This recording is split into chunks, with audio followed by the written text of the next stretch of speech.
Bonjour à tous, bienvenue dans un deuxième épisode des 10 figurines que Gamershop devrait refaire incessamment sous peu, hein, on espère. On voudrait signer la pétition. Je déconne, pas de pétition. Eh ben, c'est parti.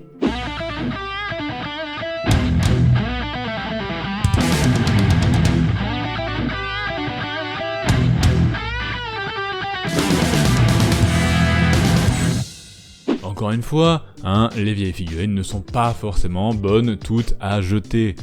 Prenez par exemple le prince Iriel chez les Eldar, parce que j'ai quand même pas mal craché sur les Eldar dans la dernière vidéo.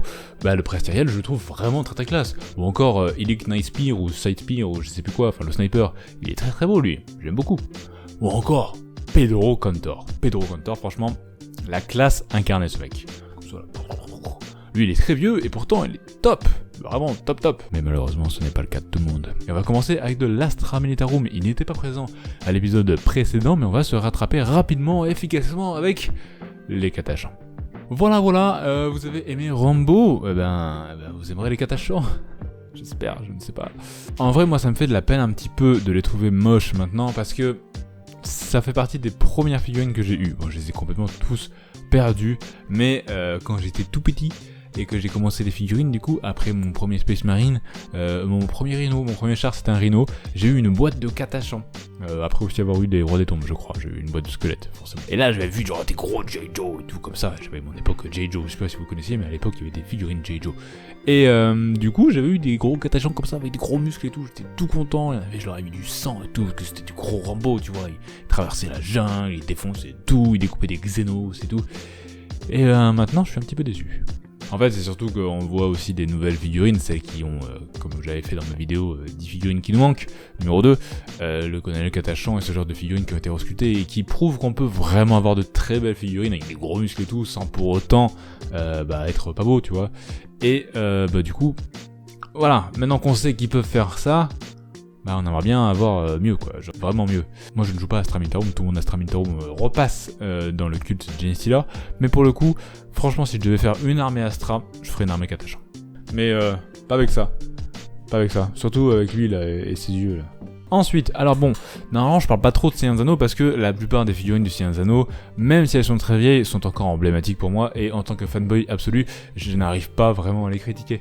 Mais y en a quelques-unes quand même, tu vois, genre celles qui se rapprochent pas trop des films, ou qu'on n'a pas vu par-ci par-là, ou qui sont vraiment très moches, j'arrive à les critiquer. Et donc voici les essaims de chauve-souris, Bats Worm, pour le Seigneur des Anneaux. Et pour le coup, en plus, le bien, c'est que ça peut être assez fort, un peu comme les ombres aussi, putain, qui sont moches ces ombres, les pauvres. Et du coup, ça peut être assez fort, ça peut être assez sympathique à jouer, notamment par exemple dans une armée d'Angmar ou ce genre de truc. Et c'est triste. C'est triste parce qu'elles sont très moches.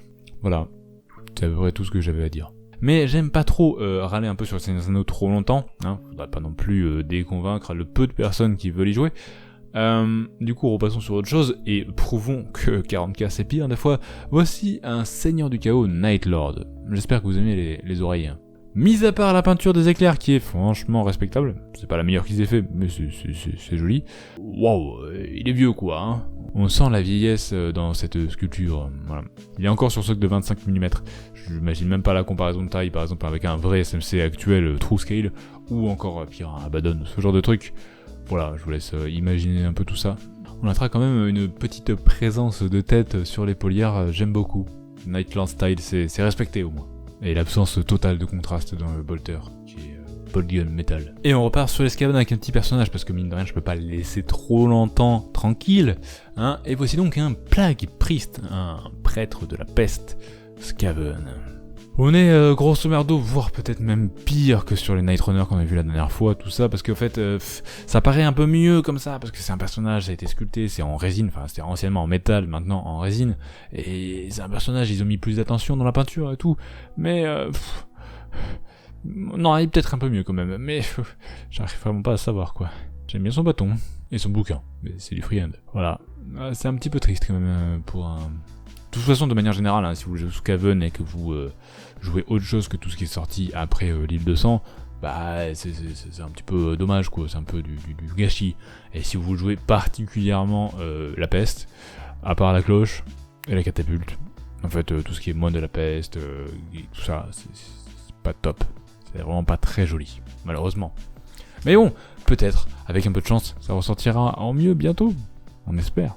On repart du côté de 40K, on a fait les Eldar, on fait un petit tour chez les Eldar noirs. Voici Urien Rakart. Alors Urien Rakart, il n'est pas si horrible que ça, tout seul comme ça, en soi. Bon, il est vraiment pas top, mais en fait, s'il se retrouve là, c'est parce que son homologue, l'Homunculus standard, qui n'a rien demandé, enfin qui n'est pas un personnage nommé, je veux dire, bah il est beaucoup plus beau que lui. Et ça c'est dommage. Quand il est ressorti, il y a assez longtemps déjà, je pensais, je me suis dit, oh putain, bah autant Urien, hop là, au passage, tu vois, un petit kit plastique, ça coûte pas cher, ça mange pas de pain, c'est sympathique. Eh ben non. Non. Tant pis pour toi. Tu continueras à jouer ton Urien Rakart tout pourri en failcast. Voilà.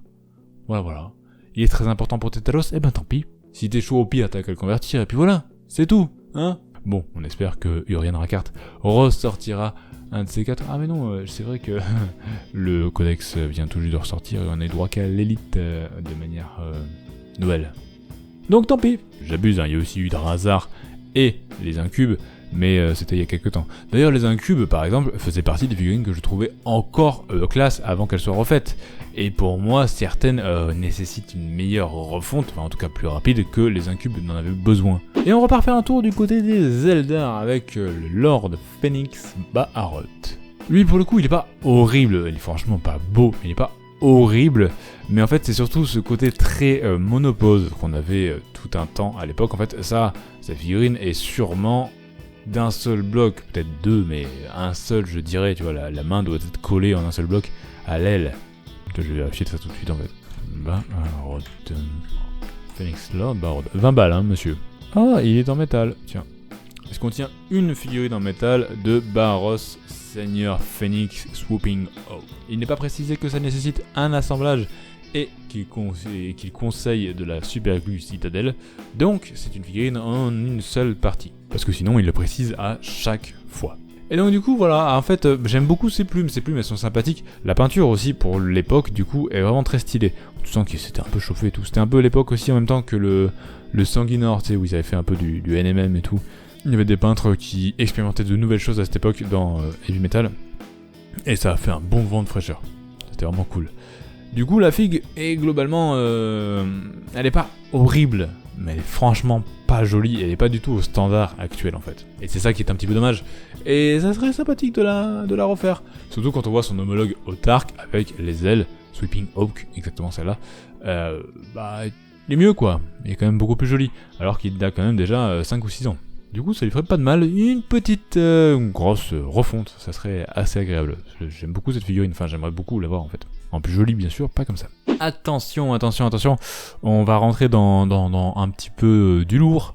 Comment dire, vous vous souvenez de cette boîte de la Deathwatch là, avec toute une team qui était sortie dans une boîte contre le cul de Genestealer et tout. Dedans il y avait un chaplain, voilà. Beaucoup de Space Marines, dans le fluff en tout cas, disent que la Deathwatch c'est vraiment quelque chose de bien pour eux, que ça les fait grandir, que c'est mieux quoi, c'est plus stylé. Et ben quand on voit le chaplain Cassius aujourd'hui dans la Deathwatch, en tout cas dans cette boîte et dans sa sculpture, et comme vous pouvez l'acheter pour jouer dans les ultramarines, vous comprenez que le passage à la Deathwatch est quelque chose de bénéfique pour le corps, surtout chez un Space Marine. Parce que bon, le mec il a quand même récupéré un morceau de peau sur le crâne, une nouvelle armure et une sculpture bien supérieure à celle qu'il a actuellement quand vous voulez jouer en Space Marine, ultramarine. En vrai, il est tellement cracra que je sais pas trop quoi dire dessus quoi. Après il est pas si cracra que ça, mais parce qu'on reconnaît l'armure MK10 et tout qu'il a par rapport à son armure en Deathwatch qui n'a pas trop changé et tout, mais en fait quand on sait qu'on peut l'avoir en mode Deathwatch de la même façon, ça vous donne envie de lui arracher le bras, de recoller un bras avec une épaulière ultramarine dessus pour jouer tel qu'il devrait être quoi. C'est rigolo des fois de pouvoir acheter comme ça 2 fois la même figurine alors que il y a des décennies de nouveautés et d'avances technologiques de sculpture qui séparent ces deux figurines. On va rester dans l'espèce marine, mais on fait un tour chez les Blue Angel avec une des figurines que je trouve le plus statique, que pour le coup je n'ai jamais trouvé jolie même si la peinture est pas mal, et dont je ne connais pas l'utilité. Voici Captain Tico. Captain Tico qui en plus, aussi moche soit-il, se permet de pouvoir être acheté 2 fois, parce que vous pouvez le jouer avant qu'il succombe à la soif rouge et après. C'est incroyable. Et du coup, pour le coup, Captain Tico, comme je disais, sa peinture est très jolie, mais tout le reste, la sculpture de son visage laisse vraiment à désirer. La sculpture de l'armure, c'est pas trop mal. Et puis son combifuseur complètement disproportionné. Je sais même pas comment il fait pour le tenir, le truc. C'est triste. C'est triste pour Tico. Mais bon, peut-être qu'un jour il ressortira en mode super joli, grave beau et tout. On ne sait pas trop. Lui, je ne sais pas vraiment quoi de bon lui dire dessus parce que le pauvre il est statique, il est truc, mais en fait c'est surtout sa tronche, c'est surtout son visage que je trouve vraiment très mal sculpté. Je pense que aujourd'hui, en fait, vu comment ils arrivent à intégrer des plaques, par exemple quand on voit le chapelain d'Indomitus, avec l'intégration de sa plaque dans la tête, c'est quand même beaucoup plus joli, beaucoup plus esthétique, et je pense que Tico aurait bon à se faire retoucher un petit peu des chirurgie esthétique par rapport à ça.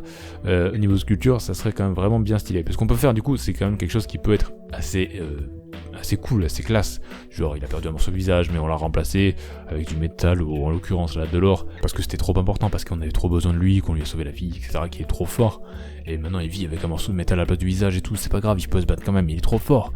Et là, du coup, c'est un peu dommage. Alors, pour le prochain, il y a encore quelques mois, je le trouvais pas si vieillot que ça, mais comme son pote Illuminor Zeras s'est fait refaire le portrait et qui est quand même vachement plus beau aujourd'hui, ainsi que toute une nouvelle sortie de figurines, je le trouve mine de rien assez vieux et pas à la hauteur de ce dont il devrait être, mais pour une seule et grosse raison. Donc voici Orican le devin qui, du coup, je trouve, n'est pas assez beau. Mais en fait, le gros du problème, c'est qu'Orican, il a une règle spéciale, c'est qu'il se transcende.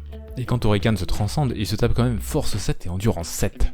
Ça m'a toujours un petit peu embêté de pas avoir de figurine pour matérialiser la transcendance d'Orican, et j'espérais qu'avec cette V9 et les annonces Necron sorties, qu'ils allaient sortir un kit en fait, avec un peu comme ils ont fait pour Moratti, avec du coup une figurine très jolie et la petite version de Moratti. Et je me suis dit putain, on pourra avoir quelque chose dans le même genre pour Orican, ça serait trop stylé. Un Orican bien stylé, joli, tu vois, propre, classe, à pied, tranquille, Cryptek.